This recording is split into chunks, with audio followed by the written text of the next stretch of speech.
N'hésitez pas à vous abonner et activer la cloche de notification pour ne plus rater nos prochaines vidéos. Restez jusqu'à la fin et je vous...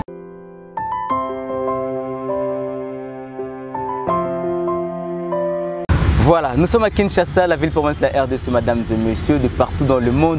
Vous me savez émission pour les comme on le dit toujours. Premier rendez-vous chaque mercredi, 19h juste, et la rediffusion chaque mardi, 9h30. Les journalistes du peuple, tu fermes mes côtés.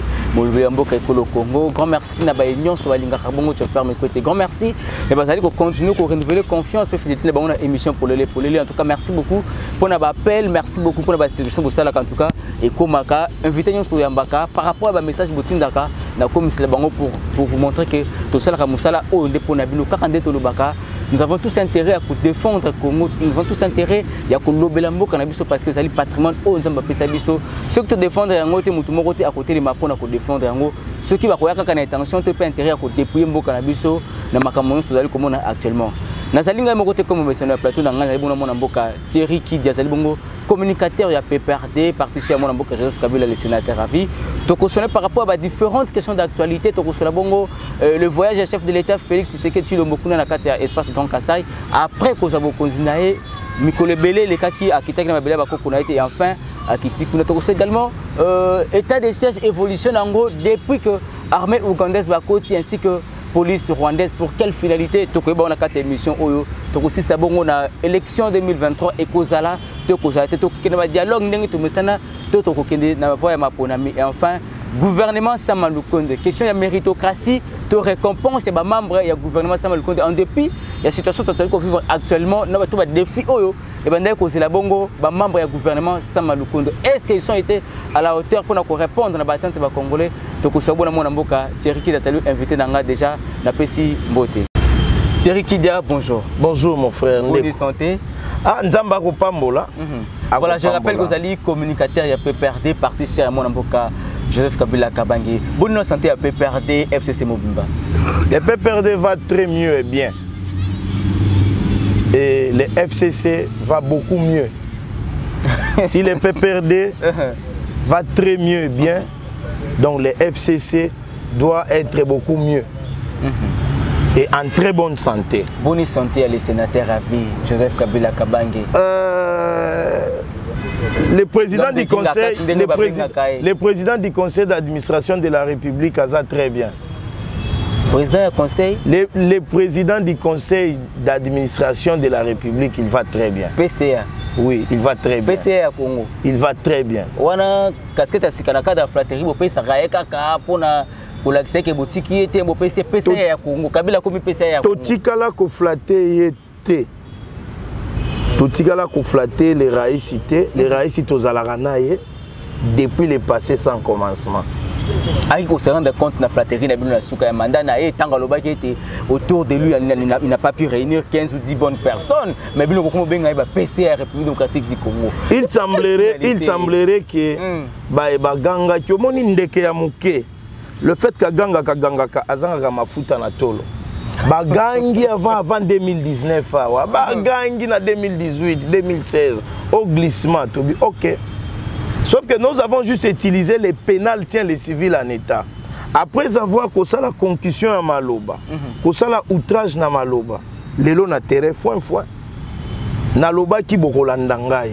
L'élo na terrain foin, vous allez évaluer en termes yanini parce que mandé silina noté. Omoni bololé na buzoba, ce que sangani muta réfléchir à sous muta déraisonnable. Tu peux avoir une femme à la maison, hein? Nazo betara li solo ya bien. Tu peux avoir une femme à la maison. Une femme te dit quelque chose 2 semaines avant. Toi, tu lui promets 1000 fois ce que tu lui dois. Ou bien ce que tu devais faire. Entre l'homme et la femme, qui joue au bassin humain, c'est l'homme. Tu ne peux pas être un papa dans une maison où tu tiens des propos qui te plaisent seul, qui ne plaisent pas les enfants et la femme. Pour que tu permettes de comprendre et ça moi pas si mingi comme na bandeko nanga ba cousin nanga ya IDPS na nani il s'appelle comment na bon na sepela mingi na linga nte na sepela mingi kotanga JKK quand JKK se regarde dans le miroir il est très fier de son passé parce que on a passé na etango amuna ndenge autaki ndenge balubaka ayaki na ba porte lelo tango mitala comme l'homme de Kingakati azana ferme na possession na azana ba milliards na possession na yango il est fier de son passé parce que c'est bon il s'engage pas Congo batala peut passer na bango ndenge bazalina Kabila lelo bazali sengo toute la vie de Joseph Kabila que je salue en passant c'est une vie de maquis. Bozalaka na ba lecture ya ba signe à temps. Joseph Kabila même quand il était au pouvoir il était au maquis. Lui, ce sont des combats en succession. Et Ali Bitumba, Bikolanda, Nanakata Bitumba, bon moïnae mobimba. Ayaki na bakadogo comme toute autre personne. Nengayaki. Joseph Kabila, tikali kolata kikumbate, bot, o gojo. Atikala kolata kikumbate parce que azalaki mwana ya chef. Mwana chef, atikala kozalaka na bakamarade ya pamba te. Azana bakamarade ya mulongo na ye. Joseph a fait de grandes études. Joseph a tangi mingi na armée. Ozala kaka pouvait pas na bino batu ya famille politique na kaka FCC PPRD MCR ndeko Raphaël bino kaka ndeko. Nanu to sala école T. Auto livrant na Joseph Kabila be diplôme. Ke biso PPRD to peso diplôme intel na université PPRD intel T. Ezali na babitelo eye moko PCA JKK du Congo, PCA de la République à Tanguy. Et à la sonité, après qu'on a la chef, en tant que chef de l'État, à Bandaki Kotang en Afrique du Sud, qui n'a été, tout le monde diplôme naïe. Il y a qui n'a nyatana, ceux qui n'a Israël, qui a diplôme, il y a mérite à voyage. Diplôme, il y a mérite à voyage. Raïs Yatikala, le président congolais d'origine aérienne était, Azala président congolais terrestre d'origine sur terre. Mais et abouti ça peine le côté comme ça qui terrestre. Non, excusez, et abouti na eloko ya ndeko. Tokolo ba polele a po bandeko ba yoka biso. TV ya li radio te. Na sepeli d'abord mingi obengi singa selon bandeko nde basenga kinaya obengi senga na etando inene obengi singa. To pesa batu comédie te toloba o ezaleli. Bitumba ya Joseph Kabila eza bitumba kani. Lelo soki bandeko ya limité Kabu ya zaki commerçant na nzela bandundu andote ka pétrole na mazout na makala s'il vous plaît Kabu ya banda ko telema na Zando comme parlementaire debout na 2006.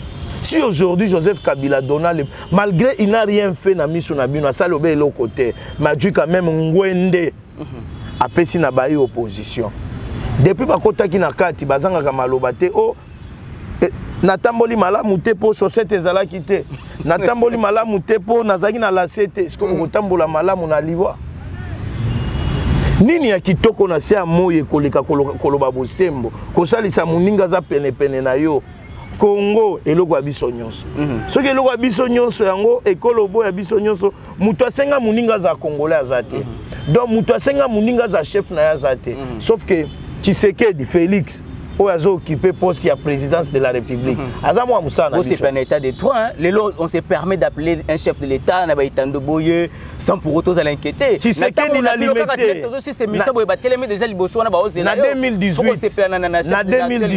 Na 2018, na limité monsieur Tshisekedi. Na bengé monsieur na 2018. Avant ma ponami. Major moko azongisaka ye soki lieutenant alobi te tozosala kaboye mpo na bolamu na bino mpo soki nga nakomi président policier akoma mesure akosomba jeep policier akoma mesure soda akoma mesure ya kofutela mwana kelasi yo oza moto abilili oyebi yango.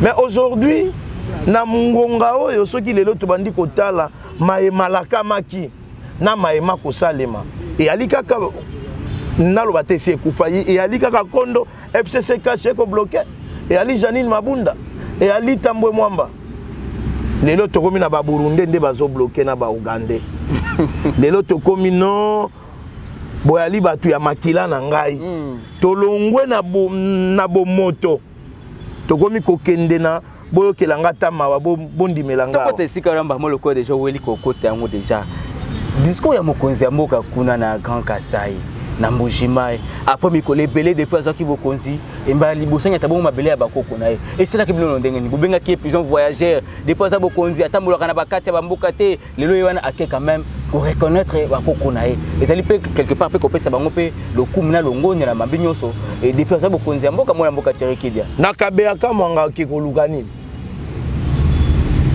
na lwala bambongo ezali minere ko salema mbongo ko kabwama na kabeyaka mwanga ki kolukani ezala début ya campagne na 20 to komi non nabi eza kaka début ya campagne boni toza na etando ike nabi eza début ya campagne ezo sala campagne na ye nanya kopekisa ya sala campagne tozwa bandeko na ye yango tozwa obe disikulu ya tata ekolo po biso pe perdre tozala poli tozala ba impoli te nous respectons les pouvoirs établis ya tata mokonzi ekolo ou en d'autres termes en français on peut dire les chefs de l'État, les commandants suprêmes des forces armées, Tshisekedi je les salue là où il est parce que biso ba tout votaka biso ba tout contribuaka na moi mbongo wana ya romatara ba avion matin midi soir biso ba petit peuple pouvoir continuez na je suis juriste de formation na kolobela mboka tant que citoyen congolais et puis na kolobela ye homme public esika yali ayoka nini ba imboka ba kokanisa voilà discours maloba maye tata ekolo alobaki devant bandeko na biso ya Kasai na ngina relever le mo likolo to lobaka ngona se les Kasaïens ne sont pas nos ennemis nos frères les baluba baba ennemi ya motute mais maye mako salema bakolatisa bango hein bakolatisa bango pili ya mwindo nde yali mabe Kasaïen kozala ennemi na ngai musaka tapona nini tokowelela nini nanya senga ki muninga zala congolais na place ya muninga azate mais eloko ya mutuya eza ba maloba ya kokabola batu bino boyali bandeko ya makila na ngai bongo yango ndezali kokabola batu ndeko Tshirekidia bolimbisi eza tandoike tika komema ngai na jalelo alobi musika na ngade nazoki na kama mitima alobi tika ba imboka ba yokabiso malamu alobi bino baye ya makila na ngai bino bayo ya ngai ya mutolu bozata na ntina moko te ya kokende ko soutenir ou bien kopia maboko na ba leader basusu est-ce que lisolo wana et ali lisolo ya kosangisa batu est-ce que likanisi wana et ali likanisi ya kotia batu nyonso na mutema moko esika moko atoza pina parler du peuple eza esika peuple nyonso mubandeko misusu bazali ba misusu ba kokangisa photo ya mariage ba misusu ba kolekisa ta batala paysage o Joseph Kabila tikaki tala nde IDPS abebisaki na ba marche awa minda yali lisusu te mais lelo bazo gérer grâce à Joseph Kabila qui n'est pas une insulte ya liboso ya mibale ozo yebisa batu na Katanga non na este olobi baza banyamulengi na Katanga olobi baza banyangalakata bandoki bato ya mitema mabe s'il vous plaît alobaki boy na bandeli maloba na ye bolanda bato ya mitema mabe te bandoki c'était pas dans leur sol kasayen où il y a rien c'était dans le sol katangé sol ba Moïse Tchombe s'il vous plaît ba Jackson Sendwe ba Moïse Tchombe ba Moïse Tchombe ba Ilunkamba ba Mouze Kabila ba Joseph Kabila ba Thierry Kidia ba to Mayombe ba to Bandundu sol na biso alobi na biso tala bandoki akena Kasai devant les mêmes territoires de la République dans de mêmes circonstances il y a maloba na lokola ye micro ezako alanga nzembo akolobake boyali makila na ngai restons d'abord dans cette figure de style vous êtes mon sang mais est-ce que correctement que Moutazali ndeko nawe ya makila Joseph Kabila n'a jamais fait ça des références pembe Joseph Kabila n'a jamais fait ça mais Moutazali style communicationnel la ndeko Tshirekidia ligne éditoriale ya mabe il faut tika omoni ngai soki nazalaki na place ya Joseph Kabila à l'époque alors que je n'ai pas pu. Il est sage parce que Mandé Zaghi na souk. Je n'ai pas pu transformer l'homme congolais. Hein? Je n'ai pas pu. Moi, Joseph Kabila, c'est que je regrette, je n'ai pas pu transformer l'homme congolais. L'homme congolais, dans la mentalité.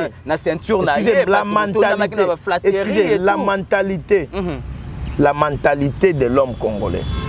Mais si on rentre ici, on a parlé du peuple il n'y a pas longtemps.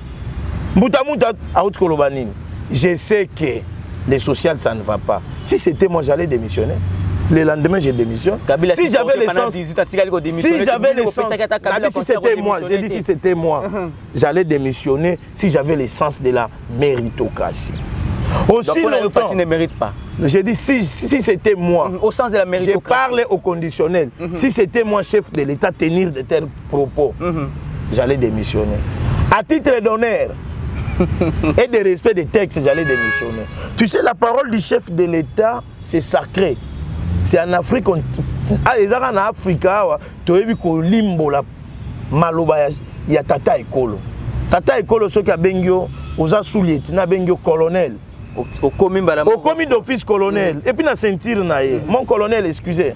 Au commis na ceinture naïe. Mais au abisso président abi caméra ali mutumalamu. Tu as la jurisprudence. Caméra ali mutumalamu d'ailleurs mboke eza na nini na posa naïe poza maele mingi. Les avocats, baeba ko défendra ba faible, ba jobe maloba wana, ba memi yango. Le chef de l'État a dit ça. Le procureur général de la République n'a qu'à se plier. Le ministre de la Justice n'a qu'à se plier. Mais par mégarde, pour ne pas dire médiocrité, parce que les médiocres doivent dégager, par mégarde, Bandeko, oh Ndeko ya moi sur la ministre de la Justice, elle se donne le luxe. Oh non, Kamere doit rentrer en prison. Depuis le bail, Kamere doit rentrer en prison. Parole à présent, c'est que déjà, il y a un dégonaé. Dans le cadre, c'est sacré. Mais pourquoi Bakabundu, Bakabouya, Bakosakana, et l'autre va bien chef de l'État? Bakosakana, Nini. Bakabouya, Bakotsare, Malobana Munoko. Babimisi Kamere Awa, Babimisi Kamere Awa, Mikoleleki. Kabunda qui est dans Vox Africa Lobby, vous ne nous consultez pas. Vous prenez des décisions seules. Ce que le chef de l'État pose la décision, il faut le Kabunda. D'ailleurs, tu as des coalitions. Et ça, tu as des coalitions. Pour la vérité, il faut que tu aies des dialogues. Tu as caméra dans la prison pour se retrouver. Ah donc, tu as dit une révélation. Tu as une révélation. Tu as un dialogue. Tu as un dialogue. Ah, ok, ma ponaminde ni na seni batu bazate. Bongo Denika di Mamoussana. Non, ça c'est de la poudre aux yeux, il y a rien là-bas. Ndeko nanga kanga maloba nanga lelo tozo kende dialogue. Tozo kende dialogue, il y aura pas élection. Thierry qui est communicateur, il y a PPRD, Nangambo FCC, parti cher Joseph Kabila, au confirmé que non. En 2023, ma pour élection et dialogue. Mais pour parler, c'est banda déjà. Il y a un mandat qui a été pifouana ko plébiscite Kabila tant on s'en dit là il pas avec no la scène politique. Tout ça il marche awa, tout temps comme Kabila na marche. Les SP Chadari à Simbilipa. India Force à Simbili Tungulu. Vieux Claude Machala à Simbi Ndembi. Ndenge komi luxe. Kokonyangi mbutamuntu kokonyangi witanene asimbi spaghetti à mipiko ya sans ce sont des gens qui ont préparé le terrain pour que Tshisekedi et ses acolytes basent à pouvoir les longs. Est-ce que c'est leçon morale? Ce sont des gens, ce sont des meilleures personnes de la République qui ont fait que ces pouvoirs soient établis aujourd'hui. Nous verrons ça dans 10 ans. Dans 5 ans, va passer maintenant. Pourquoi organiser l'élection crédible? Pourquoi les gens déclarent les dialogues? Mais tout comme nous pourquoi vous allez que l'élection est la crédibilité? Vous allez que nini? Vous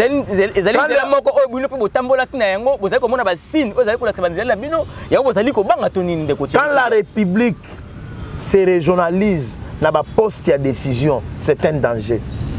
Ah donc, je reprends. L'actuel régime, non, quand la République, et comme il y a écolo, et comme keba keba. Naloba na lingala po batna sobayo. Soki na mboka makambuto bitelo to bibonga o esengeli esimbama na bayi mboka esimba pe mboka ekomi kaka ekolo moko territoire moko ndeko pe na polele boko sala pe mouvement na bino ya koloba non ndeko Thierry pe akosala pe mouvement na ya koloba non. Parce qu'on a maïma soma koleka. Mais vous allez couper ça une intention de tribalisme, mais pourquoi? Aucun dans l'église. Tu n'as jamais couper ça, vous allez couper ça régime intention de impression baza tribal pour la nini ndeko. Osambela randeko. Osambela. Nakande na utuna mutuna. Ah bon, nakanisi na Congo, baebanso bakopema ya ofele. Tosambelaka. Tobangaka nzambe. Bon ngai nali na litomba moko te ya kotia likunya na mutema mabe na mboka na ngai. Je suis fier d'être kabiliste. Kozala mutu ya Kabila et ali esengo pona ngai. Et kotinda ngai te na ina gauche na ina droite te. Ngai. Na ebeloko moko oh il faut totia na mutu likambo ya mboka et alaka likambo ya famille te. Le président Mobutu de son temps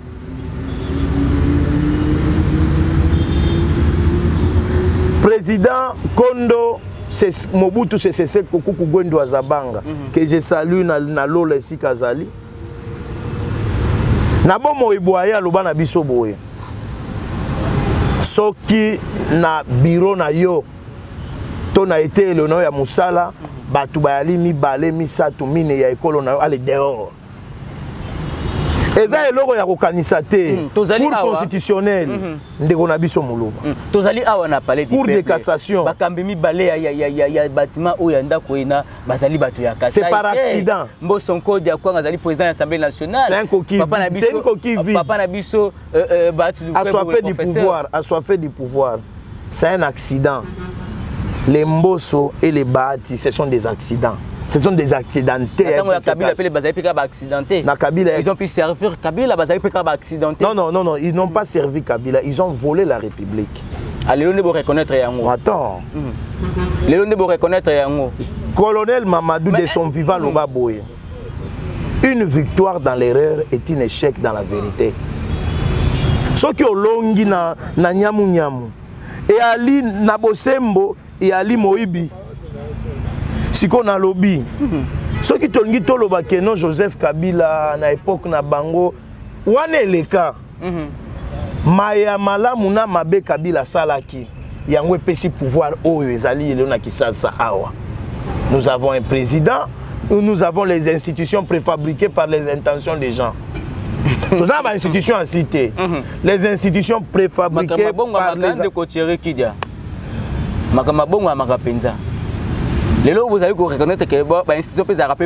préfabriquées par les intentions des gens. Heureusement, le précurseur est mort. Repose en paix qui t'engueuse. Il est mort, heureusement. Sinon, ça allait être plus que ça. Heureusement, on a Rex Kazadi a la présidence en Rex Kazadi. Afinga Kabila matin, midi, soir Rex Kazadi. Pourquoi pas nous, on ne peut pas le faire sur notre sol? Récemment, Kabou a tenu un discours, on a limité. Tu sais ce qu'il a dit? La place de Joseph Kabila, c'est entre la CPI ou la prison. Du fait que la CPI est dans l'incompatibilité sur le plan des droits d'arrêter Joseph Kabila et Makala, dans l'incompatibilité dans le ministère de la Justice de poursuivre Joseph Kabila, c'est par là où Joseph Kabila a déjà mis ses avocats. Est-ce qu'il a tort de dire ça? Il y a un collectif des avocats. Est-ce qu'il a tort de dire ça? On dépend de Makambo, sur la greffe, sur la tchaka sur Kabila. Oyopé, Bandeko Bazali Kolandabi, tout ça quand même pour les. Surtout tout en bas Thérèse Kapangala, tout en bas Armatungu, tout en bas Warositi Manga pour ne citer que cela. Est-ce que au Canada tout en bas massacre le général Delphin Kaimbi, le général Delphin Kaimbi, la partie est un beau cannabis. Est-ce que Kabila cause exempté de Makambo? Le général Delphin Kaimbi. Exemple comme Mokonga Pena Kopes. Le général Delphin Kaimbi. Ils vont pungo ba utiko boma récemment. S'il vous plaît, il y a pouvoir exécutif, non? Déjà le charge na manque à l'objectif. Maintenant qu'on a procès Balongoli général colonel Moupepe au terme moral. Balongoli colonel Moupepe place ouana baché prison à vie parce que il y a des antécédents avec lui de peste dans le passé.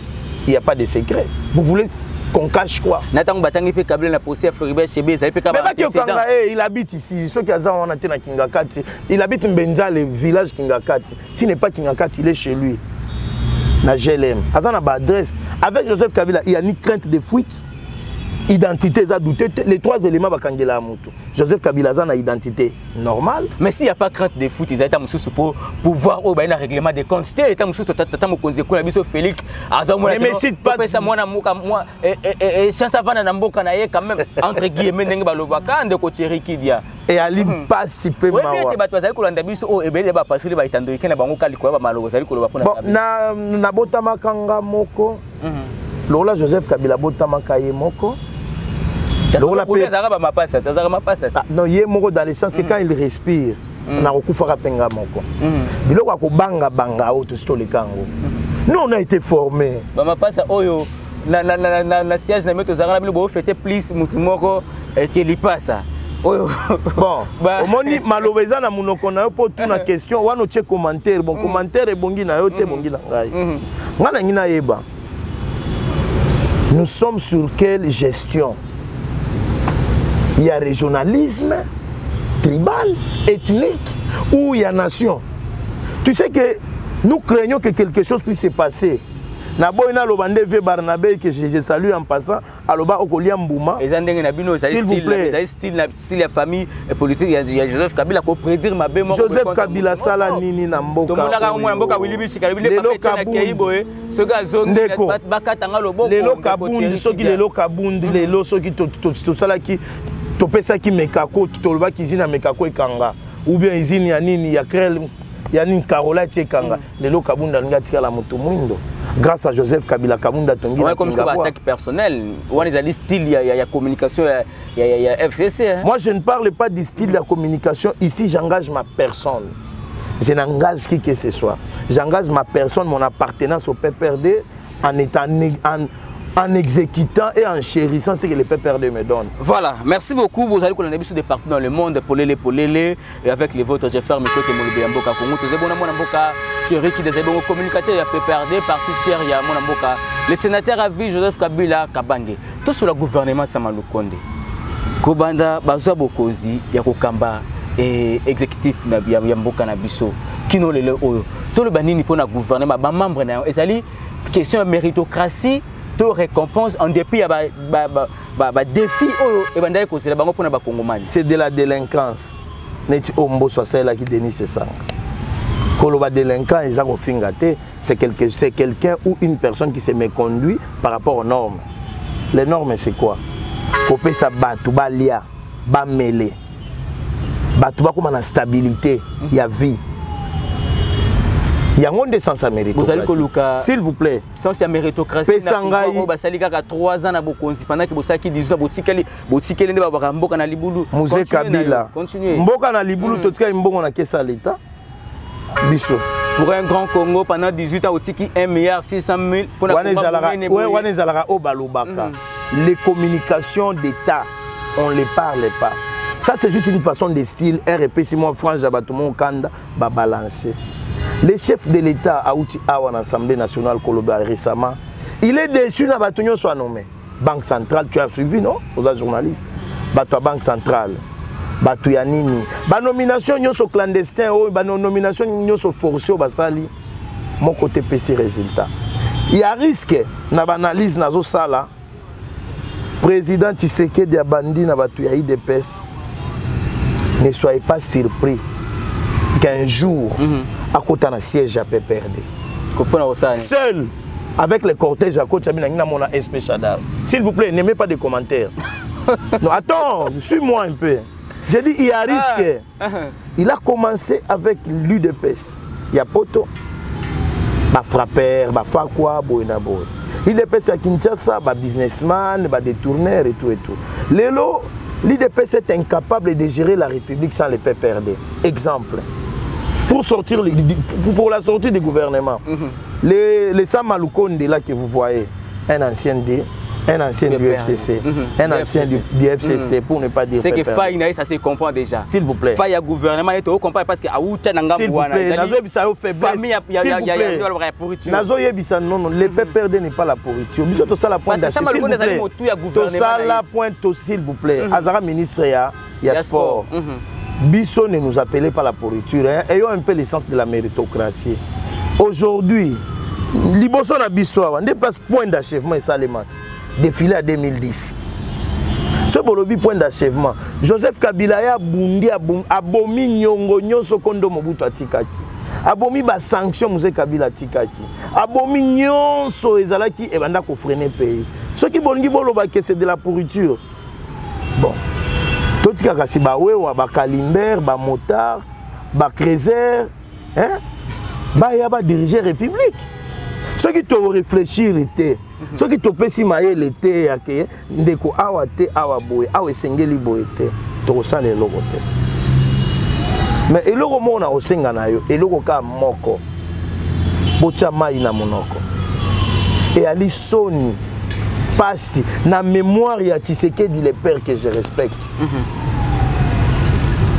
Ezala souillé, tamisé par un groupe de gens. Tu sais que les pères n'est même pas. Tu sais quand tu fais la politique, oyali li souci ya famille na yo te. Oyali souci moi na maman na bino te. Okomi moi na ekolo. Maeba ko sakana na kombo ya Kondo Tshisekedi le père. Et ali na tina te.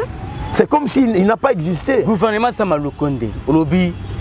C'est un gouvernement démissionnaire. Soit. Mais moko relé ou fait avec Sama Lukonde azali un ancien membre. Okatanga maloba na munoko na lobi.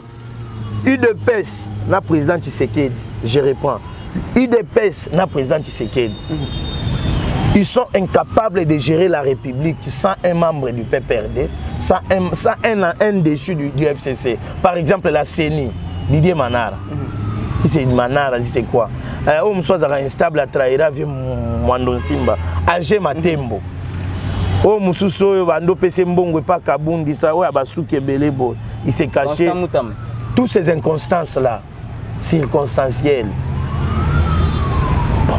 Moi je me pose une question. Si on t'utilise aujourd'hui par Kabundi, par qui que ce soit, tu es souillé, qui va te récupérer? Ah donc ça se comprend que Bato Nyon Sopé, Kabila pas utilisé ça souillé. Non, non. Raison pour laquelle la majeure partie à Baïbasali la carte il y a gouvernement Sama Lukonde de Peso Hollandais pe Boazali pe Baouta pe Nangam wana donc ils sont tous souillés on peut tout la paix que s'il faudrait évaluer bilan pe Sama Lukonde ce que vous appelez négatif. Pour yemo qu'on a dans ali un problème et puis ba mambo na ye penzinga ndinga Bazali ba problème parce que Baouta Nangam na bino. Ngana ngina lobano eloko moko kokangango te po ekoma religion. On va tout nyonso bazo transgresser l'ongwe pe perda ke IDPS c'est pour un temps. Je te donne l'exemple de Bruno Mavungu. Il était personnalité politique na OIA après. Parce que carnet d'adhérer César Mouké, les achela na sanitolia. Moi j'ai besoin de politique congolais. Tout le monde a bilo ba mature, vie total objectif. Quand nous disons les élections ici, les Burundais sont sur notre sol.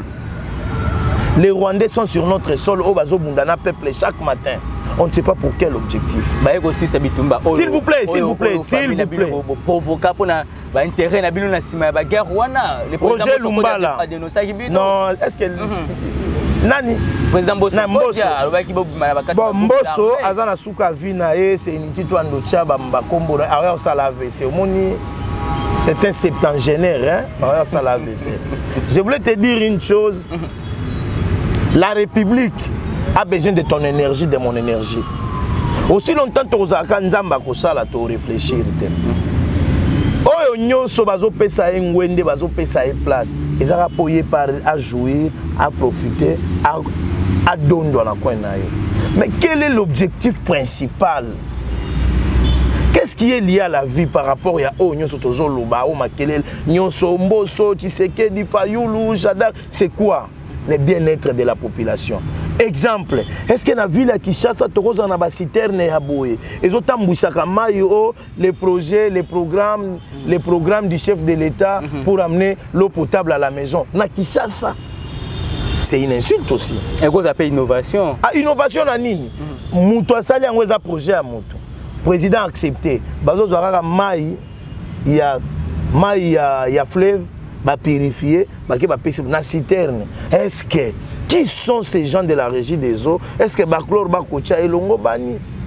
Tout ce qui a ça, Babilo Bibamba, le pneu Tobo qui Tobambite. Et ça va vie à Batou.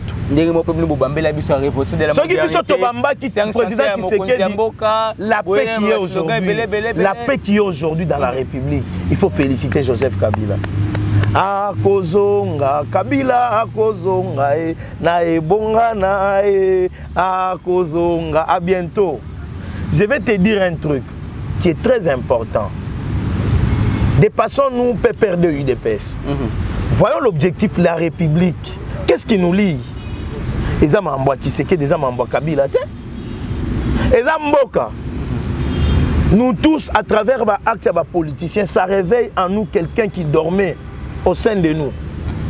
Si les Kabound ont très bien fait, si les présidents Tshisekedi ont très bien fait, puis c'est au Lobate, opposition républicaine. Lokola bazo ça les côté depuis bazan. S'il vous plaît, bakosa la paix l'autre côté. Baba qui baosa remise reprise na Soumasi total la bango ta musu mikolo pe zali nanu. Batika sur moi 10 ans. Ti Soumasi azonga bako changer pe makambo ndenge pe Kabila pe ça biso pe espoir ka changer. Tam so tati na Joseph Kabila a beaucoup changé. Joseph Kabila a beaucoup changé cette république en passant la main à un opposant.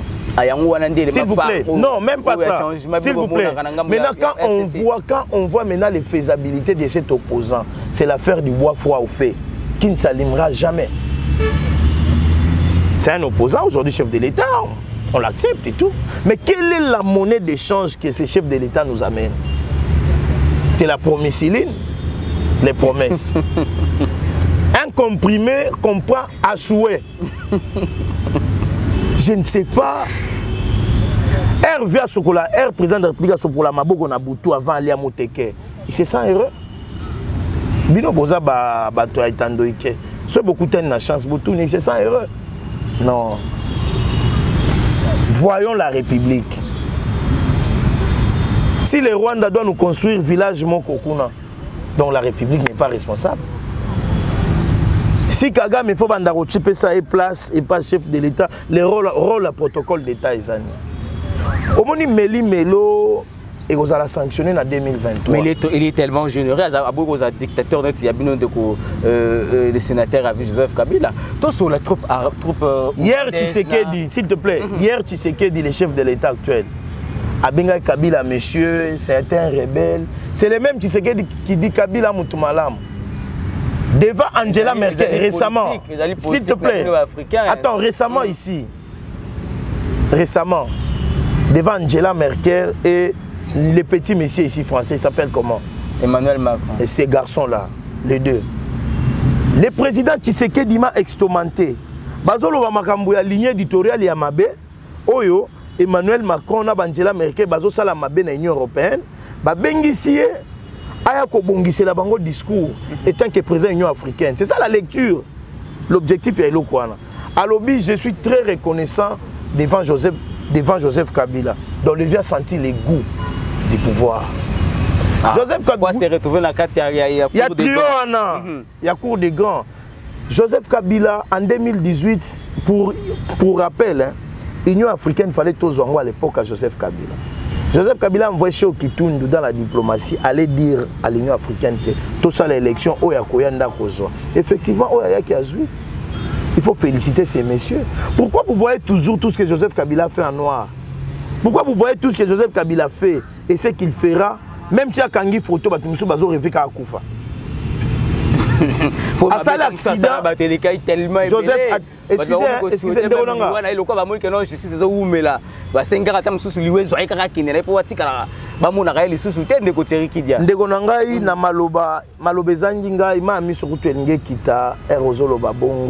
si on a cette paix aujourd'hui à Kinshasa, au Congo, Joseph Kabila finissait toujours les guerres avec les stylos.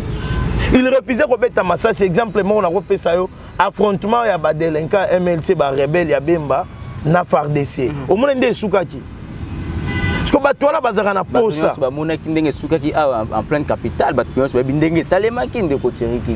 ok. C'est ça qu'on a Bic na papier. Bic na papier. Joseph Kabila, c'est un artisan de la paix. On ne peut pas comparer les 18 ans de Joseph Kabila. Joseph Kabila gérait 1+4. Ou avec le président Tshisekedi, Mabound, Madame la présidente Janine Mabounda, que je respecte, je salue en passant, et le vieux Alexis Tambo Mwamba. Les deux personnalités Kaka. Et comme il aura 1+4. Si c'était moi, à la place des dirigeants qu'on a, je ne devais pas rompre l'accord du FCC. Ça fait très mal. Hein, est-ce que tu sais que tu as révolté?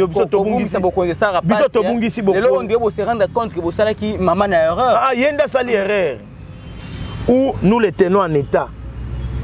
tokokende élection te na bureau à seni wana ya liboso lolenga souffrance so tokende élection te faut tofanda tosolola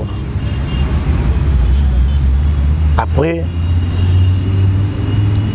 toute cette gangrène tous ces messieurs bakomotambola na bana mura oh j'ai besoin de la protection Kabuya et bon ba master oh bazana Goma na Rutshuru bazeli bango déjà solution armée ougandaise y déjà troupe il y a police rwandaise baye déjà malembe quand même état de siège c'est le oyo on a connu un président militaire de son état mais tikala ko instaurer un civil aye quand même non pas c'est l'équipe mingi ba atrocité est tellement énorme que sengeli tout est un système pour éradiquer complètement l'insécurité mboka na biso. Pourquoi vous allez côté motema moto que non Uganda côté mokunza mboka teke ekolo Rwanda police rwandaise côté ba teke ekolo pourquoi vous allez côté bongo est-ce que batu ba uti ko bunda kuna na est batu ba bundi na est belé na ba policier wana ya ba mboko zotanga totie musée Kabila vivant ba Rwandais ba EPA wa kusali pe état de siège s'il vous plaît favoriser enthousiasme ba on a kati ya mboka. Ce qui le président Tshisekedi est président c'est grâce à Centre Fidélité papa. Tshisekedi le père na malobana ngaka benga na fait Mobutu. Bocha rapide kasi bon équipe était ba Kongo ba lobi tout la dikulu tala. Totika hein ba nakatanga kuna ba masa mo ba bi aimwe na irila da okutani ole kitani kilo na monoko mususu. Totika komeka kosimbaka moto te. Joseph Kabila a fait un grand travail, les points d'achèvement, les 5 chantiers. C'est une honte quand d'autres présidents viennent ici nous parler, il y a un projet Kili. C'est une honte. Tu as la ministère, il y a sport. Depuis que on a terrassé, il y a une année, COP, n'allez la wana. Nous sommes moi 2 palais, 3 palais pour ma santé politique, après aux ministres, na vivre. Toi, si on a besoin de toi, Desmond Tutu au Tchokufa Lobby. Ce qui total cursus que son âme repose en paix, monseigneur Desmond Tutu. Ce qui total cursus à papa wana. Mon côté na IDPS azanango. Mon côté na Congo azanango à part Baraba Joseph Kabila, hein, ma grand esprit. Excusez, s'il vous plaît. Je ne fais pas les Jalelo. Je ne fais pas les Jalelo. Jalelo est un master au bazo salasi. Comme ça toi en Jalelo. Nous on a été formés pendant 21 ans. Et nous sommes sortis avec un big diplôme au cerveau et nous comprenons et nous faisons des analyses sans qu'on finisse. Mais on dirait les lots au Kovanda libande ya bokonzi et puis si bino maé boyo ko comprendre siko ba erreur na bino na ba faille oyo tata mokonzi ko la biso ya kala mona mboka Joseph Kabila salaki pourtant bokomi ko déjà na 3 ans bokomi ko la seda tala faille yango tala faille boyo ko comprendre na sima to comme la mboka na suka mona mboka Thierry Kidia. Et puis Singapour ça collé là. Erto ko mélanger Joseph Kabila na Buzoba ozo Salema a puis Singapour ça collé. Eza Buzoba. Pour le reçu dans la norme était eza normal. Qu'est-ce qui est normal? De créer une nouvelle majorité. Les Janine Mabunda et la Lexi Tambo Mamba bazoeka lisum herbabi respectons les institutions. Olongo le présent cour constitutionnel, au sali taxo que tika en Belgique, au Tchemoussousou. Bon, excusez, si nous avons mal fait, pourquoi les nominations, il y a des postes clés, Ezakaka ya Balouba. Nefis Kena Lobango, Ezakaka Balouba. Cour constitutionnelle, cour de cassation, tribunal près de la cour de la Gombe. Ensemble, ni Babenga ni Sénat. Non, non, faut pas même Sénat. Non, non, l'autre là c'est quoi? Non, non, je ne pas. Ça c'est une coquille. CENI. L'autre c'est quoi? Les procureurs généraux. L'ANER. Il a peur de quoi? Ils ont l'air dense et leur langage dans le domaine. Les résultats est que chef de l'État sont intentionnels et que catastrophique. Voilà. Et le pays va toujours régresser si aussi longtemps nous aurons des genres de personnes. Il y a des nominations ethniques, des nominations régionales et sectorielles. Les pays ne se parlent pas en Chiluba. Okay. Les pays ne se parlent pas à Djitunga. Machi, Machi. Okay. Non, ce n'est pas ça, c'est de la bassesse. Voilà, merci beaucoup, mon amboka Thierry Kidia. Je rappelle que vous êtes communicateur, il y a PPRD, parti chez moi, amboka Joseph Kabila. Toko mina souka l'émission pour les êtres ezagien sengo koyambayo na kati émission biso. Otali caméra na biso, message na bakongomani nyonso o balandio à travers polele. Merci beaucoup bandeko. Et l'autre tokowele les anangote. Tokowele la Congo. Biso banso toali bokasi ya Congo. Ozala député. Ozala député te oza congolais. Ozala mutu nyoki na nganda bangala. Ozala mutu ya Luena. Ozala mutu ya nini ya Mayombe abande onanga banani ba mango ya ba Congo. Ya Congo central. Ozala mutu ya Kivu, ozala Mubuyu, ozala Murega. Oza congolais. Ozala Mulubakati, ozala Muluba ya Kasai, oza congolais. Erreur o bazokotsa bande ona biso baluba poto ina bango toko ina bango te, ce sont nos frères. Mais les médiocres doivent dégager. Voilà, merci beaucoup. Voilà. Merci beaucoup, comme la émission pour les 42 Tolobaka, pour les émissions au cours de laquelle tu aurais différentes questions d'actualité, différentes sujets d'actualité, tu symboles, on peut pour les nyonso, dans l'émission le Touyamba qui bon mon amboka, Thierry qui est bon communicateur, il y a PPRD parti, et mon amboka le sénateur à vie Joseph Kabila, le président de la République démocratique Congo, to limboli par rapport à sujet nyonso oyo ebimaki, ezala na poste les kaki, ezala na moi oyo les kaki, ezala pe na mbula oyo parce que comme déjà na souka mbula, quand nous te profiter souhaiter en tout cas ba meilleure fête à la fin de l'année, ba meilleure vœu na bino ko sumasi ya azala na bino pambola bino. Ce qui est sumasi à zonga na bino, rendez-vous prochainement, même plaisir, même ambiance. Bye. N'hésitez pas à vous abonner et activer la cloche de notification pour ne plus rater nos prochaines vidéos. Restez jusqu'à la fin et je vous